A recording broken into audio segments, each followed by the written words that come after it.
Em novembro aconteceu a segunda edição do Refúgio Aberto em São Paulo. A primeira foi aqui em Brasília. O criador do evento é o Lucas Maia, do canal Refúgio Cult. Eu estava lá, a Joyce Paz, do canal Cinemascope, o Max Valarezo, do canal Entre Planos, e a novidade foi a Luísa Pécora, do site Mulher no Cinema. Ela mandou muito bem, ela sabe tudo de cinema. O evento foi lindo, casa cheia, é muito bom conversar com as pessoas que seguem o canal. Depois uma galera foi para um barzinho, assim como aconteceu em Brasília. O Lucas já me falou que pretende fazer em outras cidades no ano que vem, depois do carnaval. Foram quase 3 horas de papo, mas eu só vou mostrar 10 a 15 minutinhos avulsos para vocês. Mas antes eu vou fazer o unboxing da caixa Clube Box, que foi um dos apoiadores do evento. Eles estão há 30 meses no mercado. Essa é a caixa número 28, o tema é Mentes Criminosas. Eles sempre enviam 3 itens fixos, uma camiseta, um DVD e um livro, o que para mim é perfeito. E dependendo do tema, eles acrescentam itens como colecionáveis, posters, cards, plaquetas, etc. E eles já me adiantaram que o box com o tema Apocalipse Z tem coisa do Romero, tem coisa de The Walking Dead, deve ser muito legal. As vendas estão liberadas no site até o dia 17 de dezembro. Inclusive, é possível comprar caixas anteriores. Deem uma olhada na descrição desse vídeo, pessoal. Todas as informações sobre o Clube Box estão lá. Muito bem, vamos abrir. Shig down, down, shig jig down, shig down. Eu queria abrir com o Theo ou com a Alessa, mas estão meio mal-humorados. Não quiseram gravar e se eles não querem, eu não gravo. Vamos começar pela camiseta. Eu amo camisetas. Like a boss. Bonitona a camiseta, já sei o que eu vou usar no próximo vídeo. Que mais? Vamos ao livro. Eu adoro livro, eu adoro livro. Francis Bagby está de volta, o artista da faca, de Irvine Welsh. Que coisa mais linda. Esse aqui vai ser meu livro das férias. Eu sempre levo 1 ou 2 quando eu vou viajar para relaxar. E agora vamos ao DVD. Mentes Criminosas, DVD. Qual pode ser o filme? Pode ser tanta coisa, vamos ver. Prizzi's Honor. A honra do poderoso Prizzi. Aqui, ótima escolha. Tchau, tchau, Jack Nicholson, Kathleen Turner. E eu acho que vieram alguns itens avulsos a mais. Deixa eu ver. Tem sim, olha que legal. Haha! Tchau, tchau, tchau, tchau, tchau.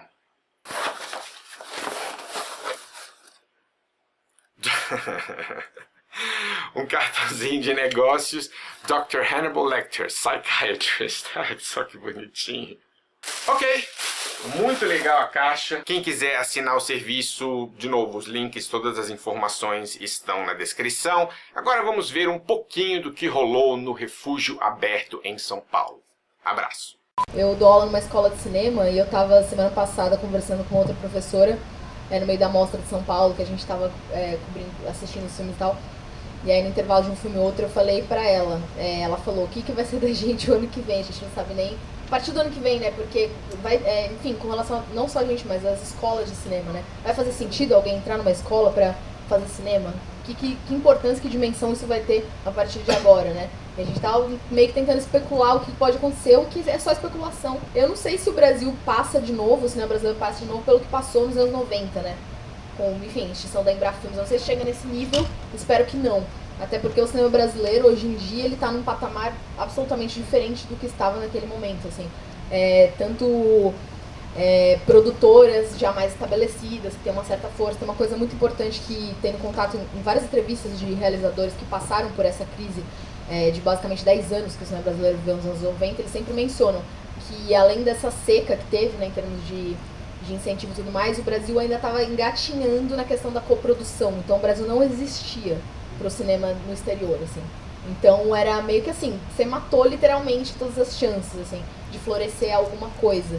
Então eu acho que o momento que a gente viveu, eu acho que o cinema brasileiro vive o auge em termos de produtividade, não só em termos de número, mas em termos qualitativos também, alcance em festivais. E eu acho que o Brasil também, nesse meio tempo, tem uma maturidade muito mais desenvolvida, assim, com relação a esse aspecto da coprodução, que eu acho que pode ser um caminho, pode ser uma via de salvar um pouco num cenário, assim, apocalíptico que a gente pode estar inserido daqui a um tempo. Mas tem duas coisas, eu acho. A primeira é um pouco isso que eu já estava falando, assim, que acho que vocês que gostam de cinema, tanto de cinema, que estão aqui na sexta-noite, chuva, São Paulo, trânsito, e a gente que faz conteúdo sobre isso, tem um certo dever, eu acho, até agora, de meio que defender o artista, assim, né? A figura do artista tá num ataque total e tem gente muito determinada em criar mais ódio, né? Lei Rouanet e tal, que tem muita desinformação sobre isso, né? Então eu me sinto muito com uma responsabilidade maior, talvez, de tentar explicar, ou tentar ser, sabe, as pessoas que estavam com café e bolo na Paulista, assim, tipo, meio ser uma pessoa com café e bolo falando nada como arte é legal, meio essa pessoa, assim, dialogar nesse sentido, né?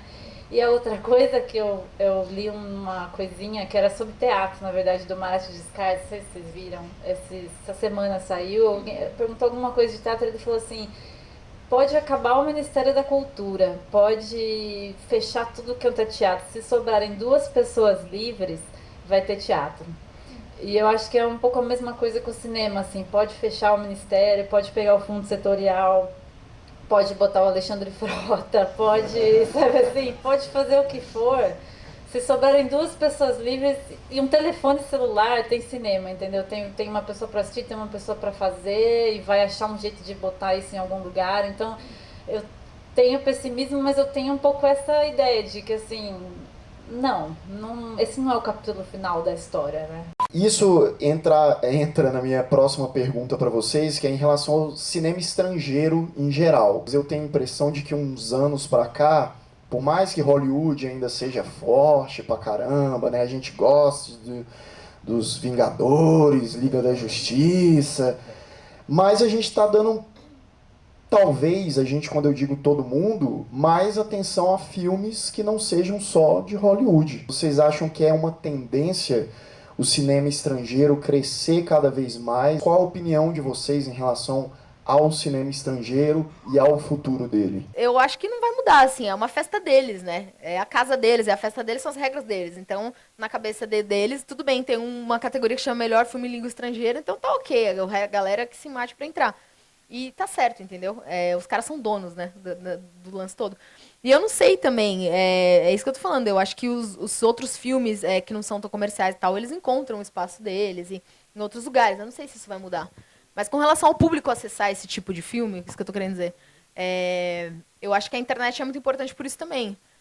E o trabalho que as pessoas fazem e tal, e o acesso a outro tipo de filme, assim, durante muita grande parte da minha vida, assim, infância e adolescente, eu cresci achando que só existia um tipo de filme, assim, né? Que é o que chega na televisão, que é o que tá no cinema, porque lota todas as salas. Então, você é meio que direcionado a acreditar que existe só uma coisa. Aí você vai descobrindo, ou não, cada um tem um caminho, né? Que existem outras coisas também. O Oscar não vai mudar. O Oscar é uma festa norte-americana. Eles sabem que eles têm o cinema mais forte do mundo. Eu não estou dizendo melhor, eu estou dizendo mais forte, porque eles têm muito mais dinheiro. Eles conseguem investir naquele cinema escapista que talvez 60%, 70% do público mundial quer ver. E o outro cinema, como tem qualquer outro, claro que você não pode comparar o cinema francês com o cinema iraniano, mas qualquer outro, como eles têm muito mais restrição de quantos filmes eles vão conseguir fazer naquele ano, os filmes têm que ser mais relevantes. Então a gente tem essa ideia de que o cinema italiano, o cinema francês é arte e Hollywood é lixo enlatado. E não é bem isso. E, por exemplo, o Thiago falou da China. Eu fiz um vídeo alguns meses atrás só para falar sobre a relação de Hollywood com a China, explicar como está acontecendo e por que Hollywood está bajulando tanto a China. E no finalzinho do vídeo eu comento que, durante a pesquisa, eu estava vendo justamente que jornalistas estavam falando sobre isso, que entrevistando os grandes executivos de cinema da China, e que já estão nos planos deles começarem a criar meio que um sistema de exportação de filmes deles para tentar começar a competir com Hollywood a nível mundial. Porque o cinema na China, ele é muito rico, eles têm muito dinheiro. Tipo, agora, nesse último trimestre, pela primeira vez, na China, a bilheteria na China superou a bilheteria americana, que é a maior do mundo há décadas e décadas. Então, eles estão tendo muito dinheiro, tem muito incentivo para você criar produtoras lá, então lá está bombando. Só que eles fazem filmes focados no mercado deles. Não sei se daqui a 20 anos a gente vai estar muito mais empolgado para ver o Operação Mar Vermelho, que foi o maior filme chinês da década, não sei o quê. Então pode ser que mude? Pode ser, mas meio difícil pensar que talvez a China acabe virando o player mundial, né, e superar Hollywood, mas dá pra dar uma... Isso é uma coisa maravilhosa. tipo... então talvez dê pra dar uma bagunçadinha nesse esquema, mas não sei. Mas eu lembro que uma vez eu entrevistei um cara que fazia trailer e ele me falou que a principal coisa que ele fazia era não botar nenhuma fala. Pra fingir que o filme... Pra dar uma despistada que o filme era estrangeiro, porque o povo não gosta de ler legenda. Então, todo o trailer, ele foi me mostrando vários exemplos. É uma musiquinha, assim, e o povo só imagens, né? Então, se as pessoas já tem uma questão tão grande, já cultural, né? De não assistir legenda, que preguiça. Então, para entrar no Oscar, acho que vai ser difícil. Mas seria ótimo. Eu sou super a favor, até porque eu acho que geralmente quem ganha para mim é melhor que quem ganha melhor filme. Então... E a gente teve um grupo lá inclusive quem deu essa sugestão de pauta, quiser levantar a mão aí, eu vou agradecer. Falando da qualidade do cinema nas séries. Vocês acham que esse valor de produção realmente está vindo do cinema ou não tem nada a ver? Não é só a qualidade que vem melhorando, muitos atores estão migrando do cinema para a televisão, o que nos anos 80 e 90 era considerado fim de carreira. Por outro lado, eu acho que as séries não estão ficando tão cinematográficas assim, porque você ainda tem uma estrutura de diretores diferentes, de roteiristas diferentes, então você não tem ainda uma linguagem fechadinha. Uma série de 20 episódios é muito difícil fazer, por exemplo, quem trabalha com crítica cinematográfica tem que olhar a série de outro jeito, porque cada capítulo é escrito por um cara, às vezes a cinematografia de um episódio para o outro muda. Então dá para você analisar um episódio avulso e falar, sim, ele está mais cinematográfico. Mas nem assim você vê, por exemplo, menos planos abertos em séries. Por quê? Porque elas são consumidas numa tela pequenininha. Então não adianta, por exemplo, você fazer uma série em 70mm, porque o cara vai ver uma faixa pequenininha em casa ou no celular e ela não vai ter a dimensão que o cinema tem. A aproximação que as séries fizeram com o cinema é muito mais de raciocínio, de como contar a história e não tanto de aplicar as mesmas técnicas. Então, se a gente, por exemplo, pegar Breaking Bad, que é sempre o grande exemplo de série cinematográfica, é uma série que chama atenção porque, por exemplo, a gente está há décadas e décadas falando, pô, olha só esse filme... Olha essa cena, o detalhezinho, olha como ele enquadrou aqui, não sei o quê. Quando a gente fazia isso com série de televisão? Entendeu? A gente começou a fazer, acho que provavelmente a partir da família Soprano, que é, né, a grande que começou essa onda toda, né? HBO, né? Exato, a HBO, basicamente. Então essa é a questão que eu vejo. Você vê em Breaking Bad não necessariamente o mesmo visual do cinema, mas você vê certos raciocínios de como contar uma história de forma visual que seja um pouco mais... com mais detalhes, com mais delicadeza, usando técnicas de montagem. Então dá para fazer um curso inteiro só sobre Breaking Bad, né? Já fiz alguns vídeos e então essa para mim é a aproximação que a TV teve com o cinema. Uma coisa que a gente fala bastante no caso das mulheres no cinema, né, que assim, o que a gente pode fazer para ajudar, já que a gente não é dono de estúdio e tal, é você ir no cinema assistir o filme que é dirigido por uma mulher ou sobre uma mulher, principalmente nas 2 primeiras semanas.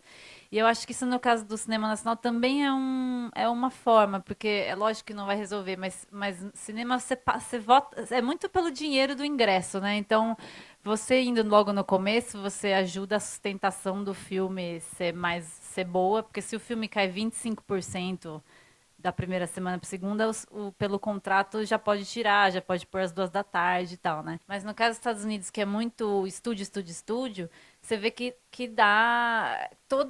Todo filme parece que... Assim, por exemplo, o Caça-Fantasmas das Mulheres não foi um grande sucesso de bilheteria, né? Já ficou aquela coisa, então não dá pra ficar botando mulher nesse filme não, que não vai dar certo. Aí Mulher Maravilha deu super certo, pronto, já foi Mulher Maravilha, agora já vai ter Capitã Marvel, todos vão ser dirigidos por mulheres, a Ava DuVernay vai fazer Novos Deuses, sei lá o quê, entendeu? A outra vai fazer, sabe assim, já é meio assim, um filme vai, 1 ou 2 ou 3, você mostra um pouquinho, vai dando sinal verde pros outros, né? Então eu acho que dentro das restrições orçamentárias que são verdadeiras também, de repente, alguns filmes manifestos, assim, você possa escolher para falar, não, esse eu vou no cinema para apoiar determinada causa. O cinema brasileiro, ou as mulheres, ou os negros, ou apenas o diretor que você gosta, enfim, qualquer coisa, sabe? Eu acho que talvez seja meio que um equilibrinho, assim, né? Mas que também, no fundo, vai chegar na educação. Sempre, no fim, para em educação, né? Porque se tivesse cinema nacional desde o começo, eu acho, né, sendo mostrado, tivesse isso não é estimulado, né, na verdade. Pouquíssimo. Eu me senti pouquíssimo estimulada a ver cinema brasileiro na minha vida, assim, né? E ainda mais agora que, mas também não quero causar outra polêmica, mas teve um professor, não sei se vocês viram, que passou batismo de sangue numa escola, e daí filmaram que tá errado, nananã, depois os alunos falaram, não, tá certo, queremos ver.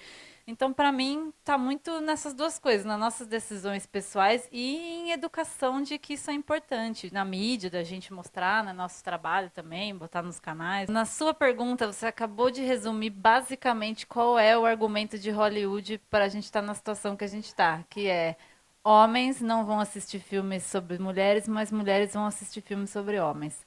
Que é o que me revolta, porque é a mesma coisa que dizer que uma história de uma mulher não é universal, né? Cada vez mais as pesquisas mostram que mulher é metade do público, é metade de quem paga o ingresso. Muitas mães são quem escolhe, assim, né, quem leva. As mães têm o poder aquisitivo muitas vezes, assim, no sentido de quem decide onde vai o dinheiro da família, né? Vai ser, então, tudo isso eu acho que também vai deixando a coisa mais irritante, assim, né? Como é possível que a gente é tão parte disso e não pensam o cinema para nós? Então, na verdade, eu acho super bonito o que você está falando, que você está descobrindo até o que você mesma quer ver, né? Isso é muito forte, na verdade. Então, eu sou otimista, porque, né, aqui, sei lá, só essa conversa hoje já foram citadas tantas mulheres naturalmente na conversa e, enfim, acho que... Não tem melhor forma da gente encerrar o Refúgio Aberto, né? Com essa mensagem. Não, aí eu achei que você ia fazer a pergunta para alguém ganhar. É uma difícil, por conta da caixa. Qual é o nome do protagonista da Capital dos Mortos?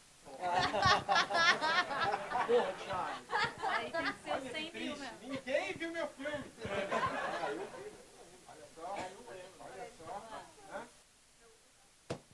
Caraca!